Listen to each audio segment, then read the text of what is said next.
Dream a little dream of me. Welcome kindred, it's Jessica the Story Witch, and I've got an unboxing and first impressions video for you today. Oh, I just need to cough, sorry, excuse me. Oh dear. So this arrived, if you saw my last video, I did like a little haul video, and this arrived in the post. It is a deck which I have followed, I think it's like 2 years or something like that since I first saw this. Over on Little Red Tower there was like a blog post about this deck which kind of piqued my interest, and then I think she was on Kickstarter, or it was perhaps Indiegogo. It was like going to be a crowdfunded deck, and I don't think it kind of went through. I don't think she got funding for it the first time, and then she has started to do it again, and this time it has actually manifested into a deck which has arrived, and I'm super excited to show you. So it came in this gorgeous box with like some straw, which I've taken most of it out, but there's probably a few tendrils that are still lingering around the place. So it was all like packaged in with this gorgeous straw. Look, in a bag like this with this gorgeous symbol on it, and with a zine, which I wasn't expecting, because I'm pretty sure that this wasn't the package that I went for. I just kind of went for the deck. The Zine of Many Doors, but perhaps this is the guidebook, I'm not sure, let's see. Welcome to the Tower of Many Doors. The Tower of Many Doors, TMD rather than TDM, is a tool for interdimensional divination and storytelling. It is a deck sympathetic to anti-hierarchical thinking, queerness, the non-human, and the bizarre. As an accompaniment to the TMD, this zine includes the ideas, references, and behind-the-scenes world building that went into the conception of the cards. Each minor arcana suit represents a separate world, and each feature their own kinds of life forms, cultures, politics, laws of magic, technology, and physics. You can use this information to help acclimatize to reading with your new deck and to provide further insight into your tarot spreads. Enjoy. So, what drew me to this deck in the first place is that it is a deck built around portals, being the Tower of Many Doors, and portals into kind of magical worlds and different worlds. It is a storytelling deck. It is a deck for those who have been othered by society, so I'm really excited to see how it's all turned out. So potions, traditionally this is the suit known as cups or chalices. It is associated with emotion, intuition, and interpersonal relationships. In this deck it's been swapped out for potions. Potions are transformative. They can treat maladies and stir up old memories. They can induce visions, alter bodies, and join individuals as they drink together. I'm not going to read all of the stuff, but just a little bit. Look at this, it's like kind of, you've got to love a zine, haven't you? It's so kind of old school now. I like most of the stuff is online, but it's so lovely to have like a kind of physical book like this. Wires, and this is another thing that I loved about this deck, in that I love that concept of wires instead of swords. When I saw that this was going to be this, I was really excited. Traditionally this is a suit known as swords, the suit of action, power, change, decision, and conflict. Its title has been changed to reflect its conductive, electrifying properties, and to replace an implement used for slicing into one of galvanization and connection. The world of wires is a swirling gas giant powered by mystery. So that's, each of these worlds, like I said, has got like its own world, and yeah, wires. I love it because obviously it hasn't got such a destructive tone as a sword. Like a sword is pretty much used for destruction as its main purpose, whereas with wires they are used for connection as their main purpose, which for me is a much better metaphor for the suit of swords. Obviously wires also can be used for cutting. They are still used for cutting, you know, like for cheese cutting, and for people can still use them as a weapon, but that is not their primary purpose, which I'm excited. Really excited. So these are pictures then from the world of each of these things. And then wands, this is the only suit name that has remained unchanged.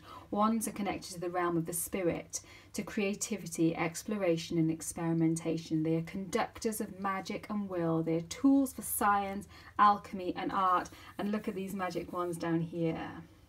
Pencils. Yes.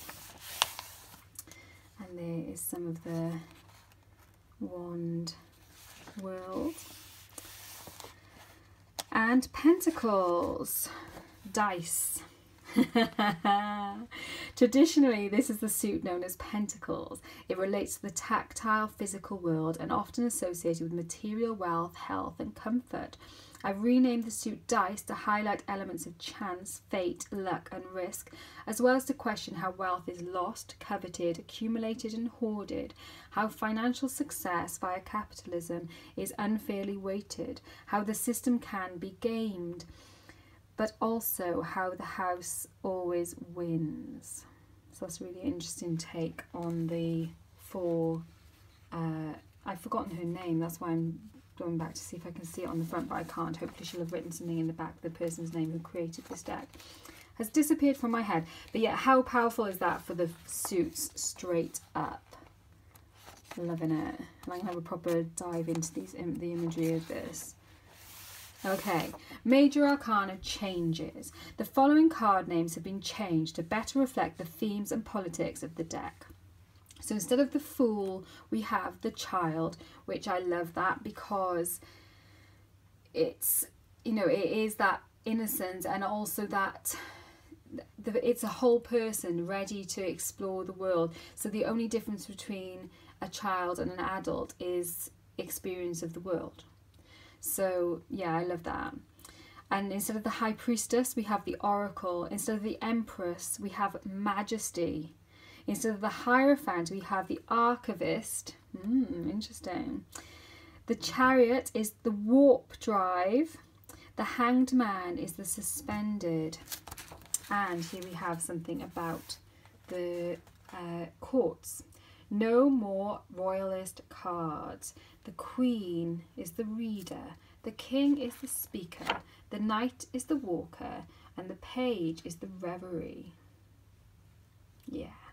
Okay, so this is one of the things that got me so excited about this deck, as well as that storytelling element, is that it turns on its head and challenges the kind of traditional patriarchal and capitalist kind of structure of the tarot decks that we most often see. So yeah, I love that. I love that. And I love how there's no, the hierarchy could be anything here, because there's no, if you take these away, a reader is no higher up than a speaker, is no higher up than a walker, is no higher up than a reverie. They're all equal things that are not comparable with each other. You know, it's like trying to put 4 different fruit into a hierarchy. You know, the hierarchy is exploded by that whole thing.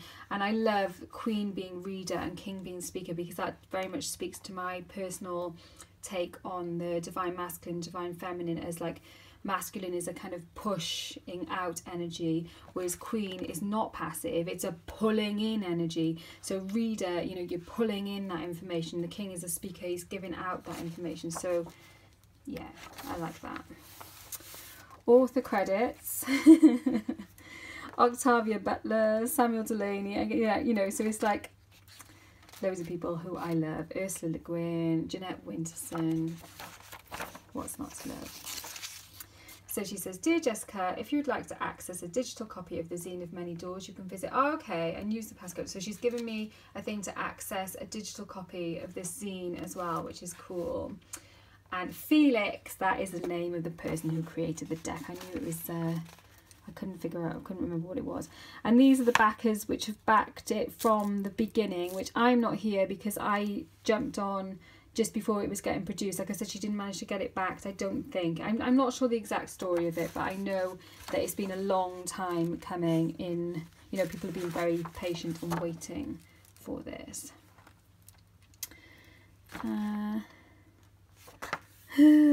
So yeah, it's like a little bit about the process of the deck, which is really cute. And there are the 4 worlds of the 4 different suits.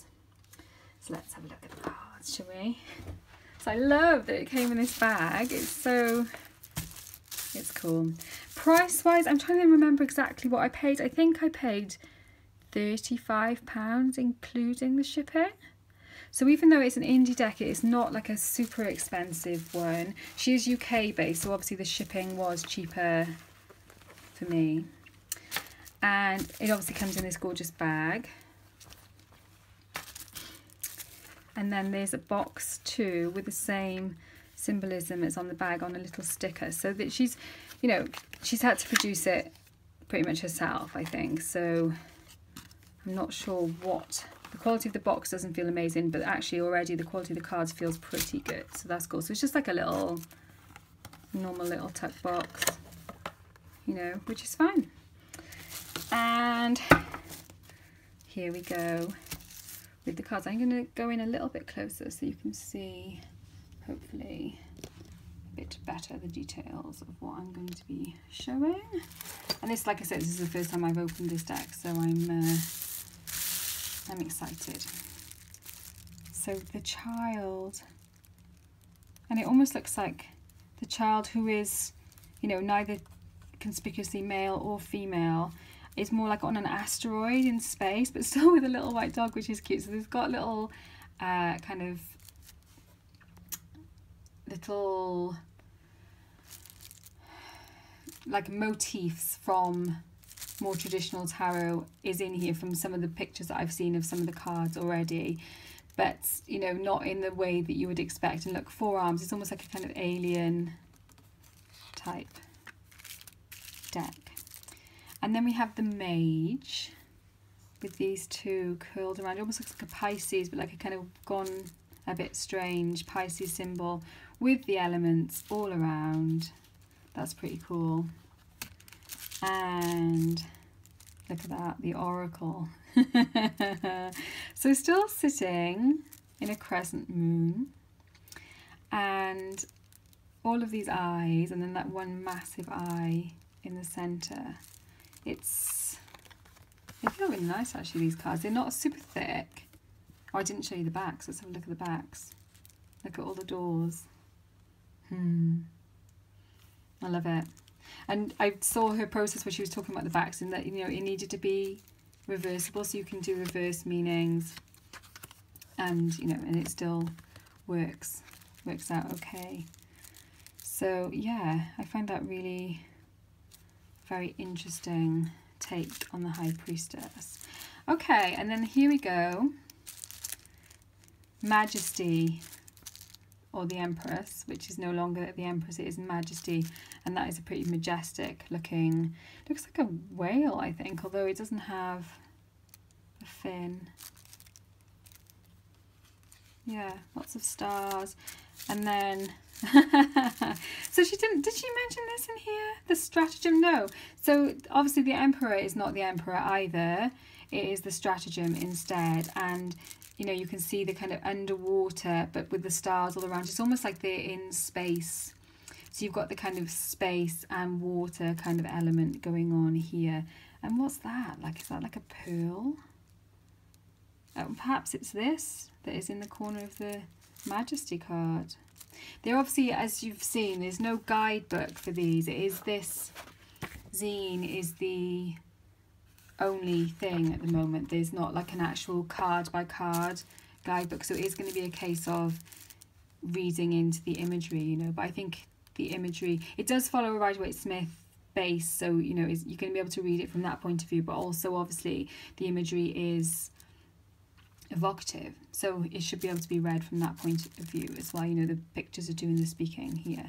Sorry about my slightly purple fingers. I topped up my I got this like conditioner which tops up my hair dye, and it has stained my hands a little bit, so I look like I've got freaky fingers. Sorry, I only just noticed that. The Archivist, who is the Hierophant. Look at all those hands, and like these hands of somebody else who's there. That's a really interesting take on it, isn't it? Normally the Archivist you see as being the Hierophant is seen as being more like a keeper of wisdom, but this is almost like a keeper of doing, you know, like an archiver, kind of filing things and organising things. That's interesting. It's one of those crossed staffs in the background too. The Lovers. So they're kind of cutched up with this weird alien-y type creature holding on to them. That is a weird Lovers card. They look very happy though, don't they? They almost look, it almost looks like, you know, like when in like a dream when you're just kind of being held and you're not really aware of what is holding you. And it just feels kind of cozy and nice. And the Warp Drive rather than the Chariot. So yeah, so this is like kind of in the controls, and there's a star map up here. So it's kind of navigating through space. So taking that kind of, instead of the horses, we're now in the realms of space travel and potentially, I think, time travel here too. We've got like the symbols for all the signs and things here, which is interesting. But you're at the controls, you know, just as you are with a Chariot. So strength. And here we have a person inside the mouth of another creature. It looks a bit kind of crocodile-y. But I don't think any of them are, you know, like typical creatures in here. They're nearly all more alien type creatures. And we've still got the infinity symbol here. That's interesting. And obviously, I wouldn't say she, but you know, it is ambiguous, more ambiguous. It's kind of focused on not at all afraid of being inside the mouth of the beast. The Hermit. Sat there at a computer screen instead of being out and about chatting to people, but perhaps reaching people and chatting to people here on the screen. There's nothing on the screen, which is interesting too. Let's speed up a little bit, otherwise we're going to be here all day. Wheel of Fortune, and that actually doesn't look that dissimilar, does it, to what you would expect on a more traditional Wheel of Fortune. You know, we've got the elemental symbols there, we've got the serpents kind of stretching around, although I'm not sure that wheel would be particularly good for actually spinning. This internal one would be. Interesting. Still got the zodiac on there as well. Justice. Oh, that is gorgeous. I love that. Wow. So it's more like that kind of cosmic justice, that kind of balancing of the whole of the universe, rather than, you know, like a kind of affairs of mankind type thing. That is interesting. Suspended, faceless person here. And not so much hanged. It almost looks like they're bungee jumping. So that's a, you know, a different kind of take on it. Obviously the hanged man often is seen as a kind of voluntary twisting upside down a perspective, or you need to do it voluntarily, otherwise you will be forced to. But yeah, this one almost looks, it does almost look like a bungee jump. And then Death. This was one of the cards that I'd seen before and really liked about this. We've got like the kind of astronaut helmet, and still the flag, you know, is on the traditional, more traditional decks. And then with these little rats, I think, just kind of around the edge of the surface. It's almost like you've conquered the thing. It has got that end of a cycle, you know, you've came and conquered, but the cycle is now finished, and these, you know, they're gonna be food, or potentially already has been food for these rats, and a new cycle of life is beginning. Temperance. There's like kind of vortex and sun coming out of the water here, and then this weird like triangular, and look how the symbols are switched around. So like this one's all circular on the top, but then it's got a triangle here, whereas this one's triangular in the face and circular here, and they're kind of feeding in to each other. That's really weird. And lots of this deck is really weird, so you know, that's, I knew that was going to be the case when I bought it. And instead of the devil, we have the devils, and it almost looks like a photo of like a street, on the way to work kind of street scene. So yeah, that's interesting.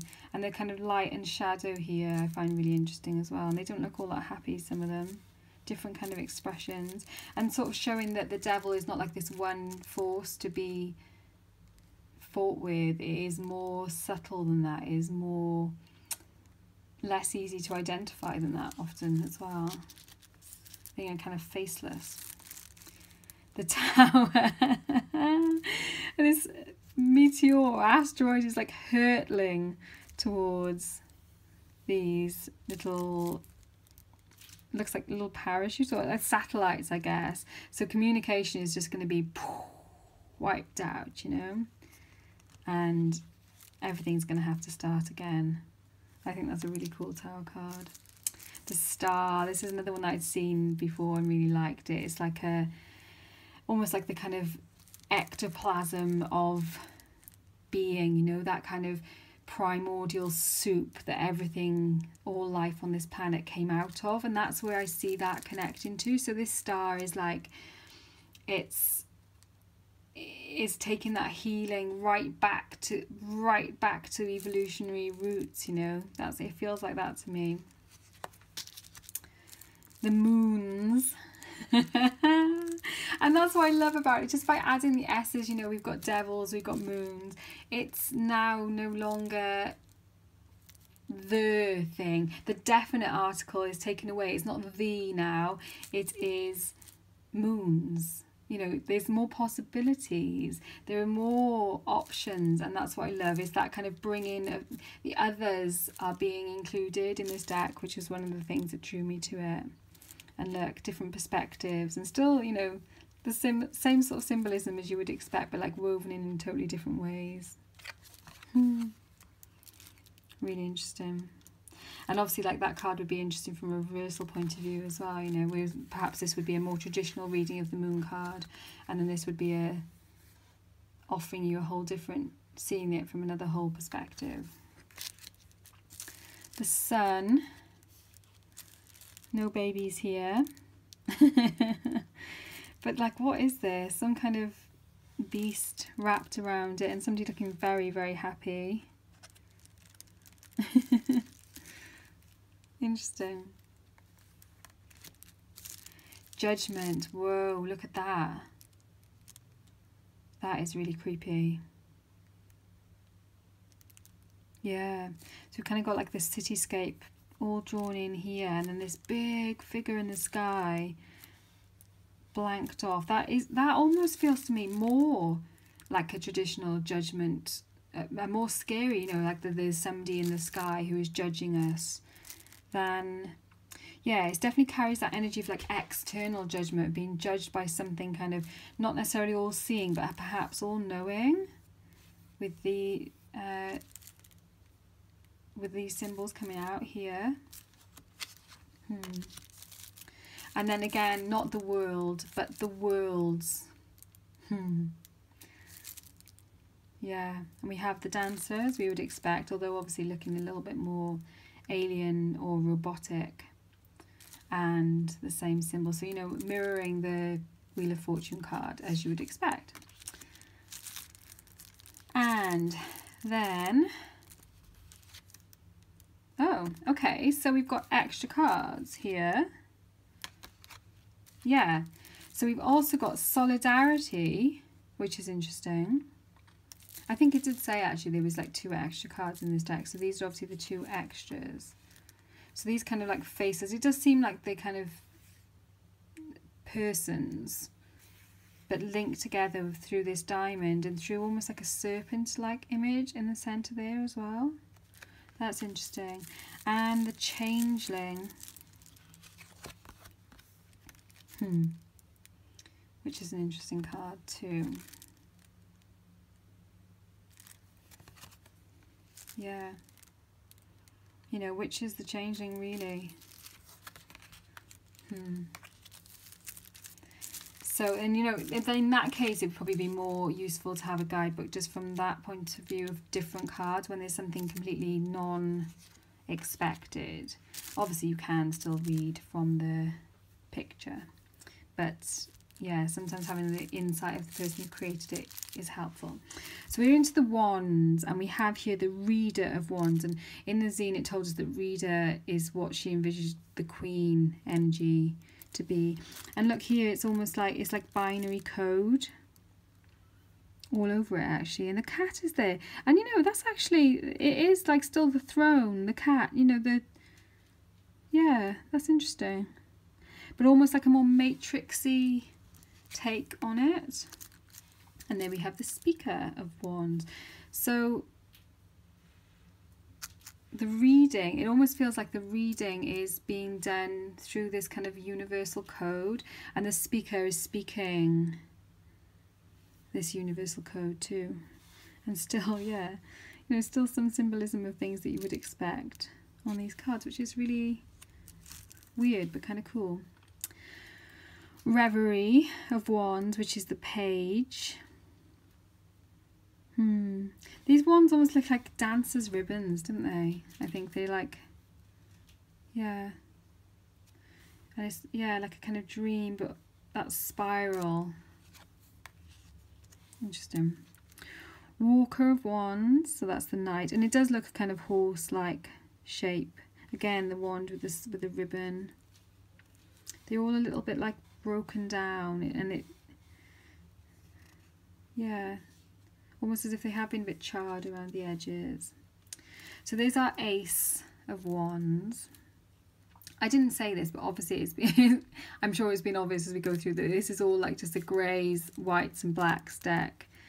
So there's not the colour. And actually this is the first card that I've seen that I think I wish this actually would have benefited, I think, from having some colour in there. So it doesn't quite get the power of that kind of creative potential boom, you know, as it might do with some colour in there. And the Two of Wands, almost like manipulating the universe. And so, okay, so these ribbon wands are going to be going through the Three of Wands.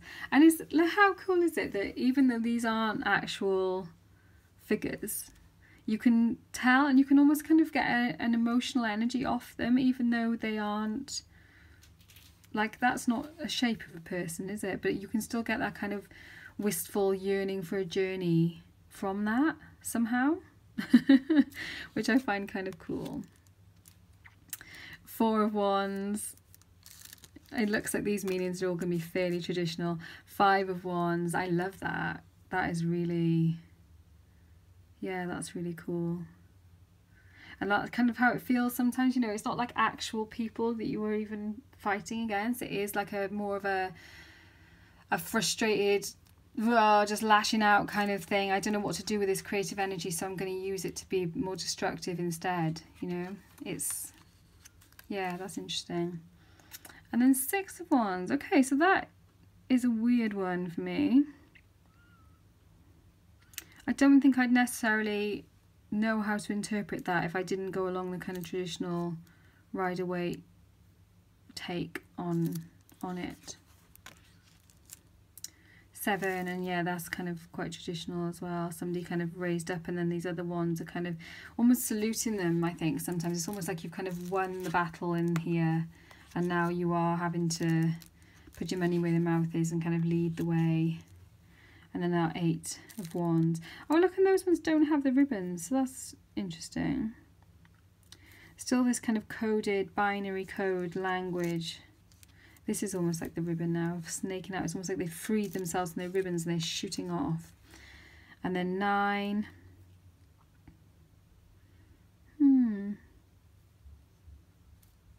Interesting. Is it now the code now, look, has become kind of mingled in with this ribbon. So the code is now on the ribbons like it was on the speakers. So that kind of links this card to the speaker, yeah, to the Speaker of Wands. And then we have the 10, which, you know, does carry that kind of feeling of being weighed down, carrying this bundle of wands. Okay, so now we are on Potions, which is traditionally the suit of the cups. And we have Reader of Potions, and that is quite different because we don't have any kind of hint of a crown, of a throne there. We do have a crown. We don't have a hint of a throne there. It is a much more kind of amorphous, kind of blobby feeling. And the Speaker of Potions, and again following the same kind of this could be, you know, you're not going to recognize that and go, oh yeah, that looks like that guy who you met 2 years ago. It opens up possibilities, which is kind of cool. Reverie of Potions. Oh, it's interesting having a little fish in there as well, because, you know, traditionally it is a kind of Piscean suit and card. And the Walker of Potions. Interesting. So yeah, I think this book, if it's going to, this deck, if it is going to be popular, is going to need a guidebook, because people are not going to, I think people are going to want a guidebook to help with this, because like some kind of evocative language to go with this, I think would be really helpful. And the Ace of Potions, I actually really love that. That does look like, you know, that kind of creative boom, you know, something's all mingling in and it's going to make a cool new thing. And then 2, that is very like kind of traditional as well, isn't it? It's funny how in the minors the traditional symbolism is very much there in lots of them, but I think in some of the cards and some of them more like non-standard, like the courts and some of the majors, it's not so clear. So yeah, 2 and 3 of Cups. 4, that's like yeah, that is just like a ride away in a cool way, you know. Yeah, and again, you know, 5 of Cups. It's the way that the characters have got emotions even though they've got no faces. I like that. And the 6 of Cups. Yeah, do you think that's a baby there? I'm not sure you get the kind of whole leaving vibe from that. I wonder if that is what she was going for.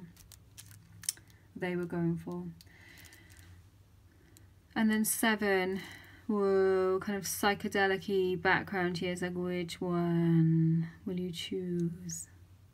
Yeah, the quality of line I love with these, and like it does this, the line work is different in these than it was in the ones, which is cool. The art style is different and is in keeping with the theme of the suit. And then we've got the 8, which is very traditional as you would expect from 8, and 9. And like, how can a blob look kind of self-satisfied, and yet it does. And the 10. That's kind of interesting. So it looks like there's definitely a few more people involved there. Yeah, so not your traditional kind of card, but you know, similar kind of vibe. Yeah, I do get the similar vibe off that. It looks like a weird chicken. Reader of dice. So this is what would be the Pentacles, and so these are the dice. Okay. The Speaker of dice.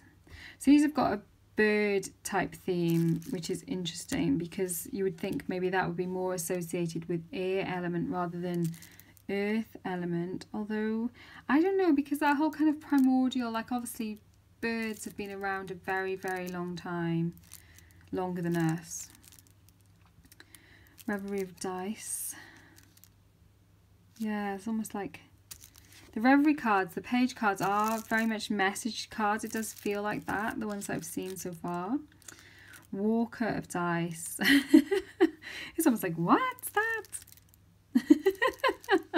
That is a weird expression. And there's the ace. Whoa, look, it's like kind of in the claw. Yeah, twined around with the growth, with the vines. I love the weirdness of it. And like, what are these in the background? You know, like little cities perhaps, or food. It is like the traditional imageries, but like flipped on their heads so much. Oh, I love that. A nest of them with the birds. This is my favourite suit so far, I think. I love it. Even though, like I said, I found that initially found that whole bird kind of vibe a bit weird for Earth, and yet somehow it really works. That's interesting as well, with the kind of nature imagery contrasted with the man-made kind of thing in the background, and the holding in the beak. Yeah, I think that's where, you know, you're getting that kind of whole capitalist vibe kind of coming in, how we need to find new ways of doing things. And then, oh, okay, so we've got our 5 here, and, you know, the people who are kind of cut off, and they can't, you know, there's no churches here, it's like a factory smogging out smoke, and that is why they can't see the possibility for them, and why they're potentially sick, I guess, as well, and injured. And a 6. That's cool. So this one looks like it's almost flopping out. The scales aren't quite balanced, are they? That's an interesting take on that card. And 7. Oh, okay, so we've got a mirror here. So that feels to me quite different from how you would expect the, you know, like if you're thinking about kind of perfecting an art or a skill, but this looks more like more showy than that, which is interesting. Although the reflection is kind of faceless. That's going to need a little bit more digging into. This is more what you'd expect. The kind of, you know, practical, getting on with their work, learning, you know, all the books everywhere, keeping the candle burning, doing what needs to be done. Funny using the quill as well, the feather, that's really funny. And the 9.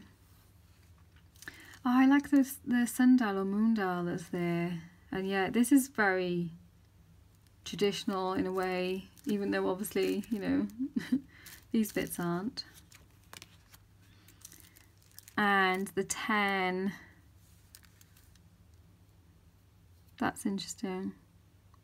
So I wonder if this shows more of a marriage between the natural world and the man-made world here, and the way they're all kind of looking up and noticing what's around them. That's really interesting. And like the pentacles, the dice are actually in the manifest in the world, in the sky. Wires. So this is the suit, the sword suit, and reader of wires. So I'm guessing that you're going to have these kind of wires coming out of them, waiting to be kind of plugged in to things. So she's kind of receiving, no, I shouldn't say she, they are receiving the information coming through. And then the speaker is giving out, oh, there's a cog there as well, which is interesting.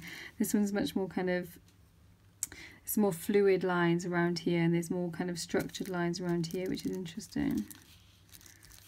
Okay, the reverie of wires. Oh, so it's kind of plugged in to itself, which is interesting, about kind of tapping into your own inner wisdom, listening to your inner wisdom. And the walker of wires, again with the cog, taking those ideas like kind of out into the world. This is like kind of active. Interesting. So you've got the ace. Wow. They are powerful, the ace cards in this deck, actually. It is, yeah. I should pull them all out and look at all 4 of them together, perhaps. And then the 2, and we've got crossed wires. How, you know, such a great metaphor. And apart from that, really, again, traditional kind of symbolism. And then the 3, look at the cogs. That's interesting. So like kind of like old technology and newer technology not perhaps working together, kind of overlaid on each other. So like a kind of dissonance between, perhaps a cognitive dissonance between like how you feel and how you think and how you're approaching things. That's a really interesting card. And then we have our 4 of wires. Whoa. Look. It's like the kind of this coming out of these things under the ground. like unearthing it, or perhaps re-earthing it. And obviously with wires, you do need to earth them. They do need to go into the ground. And so, yeah, like that kind of energy of that card is like earthing back into the ground. This suit is really speaking to me, actually, more so than the other suits. I think I've got like progressively preferring them as I go along. And this is obviously the last suit now. We're nearly at the end of the deck. 5 of wires.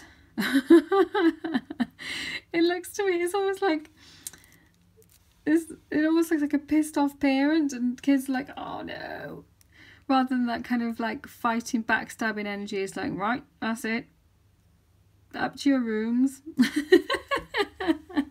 That's really funny. Oh, and the 6 of wires heading off, all of them, to who knows where, somewhere out in space. I hope they get reconnected where they're going. Whoa, that's weird.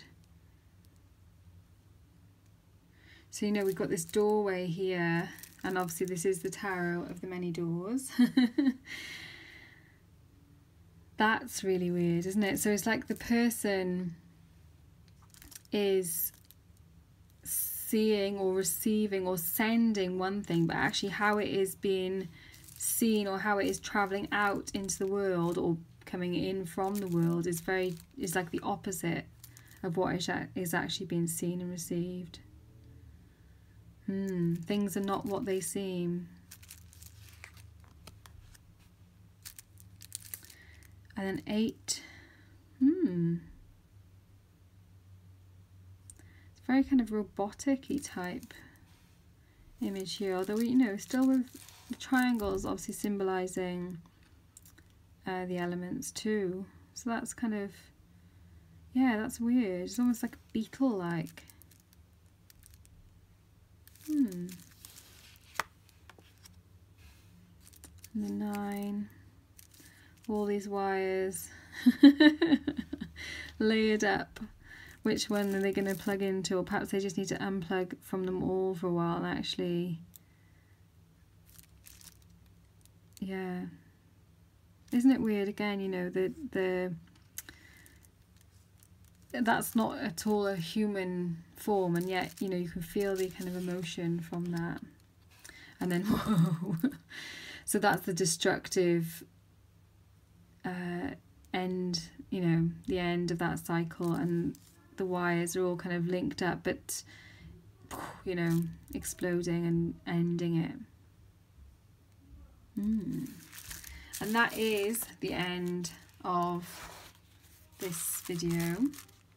I'll just show you, I'll put these things back into the picture. So I've got the box and the cards and the zine and the bag. And that was the Tarot of Many Doors. I'll leave the link down below because I think it is going to be available to buy ongoing if you're interested in it. It is a weird deck. I'm not sure how it's going to read. And like I said, there's no guidebook at the moment. But it was interesting to me. And I'm interested in the idea of storytelling with decks, as you will know if you watch this channel already. So yeah, I thought it was worth a look.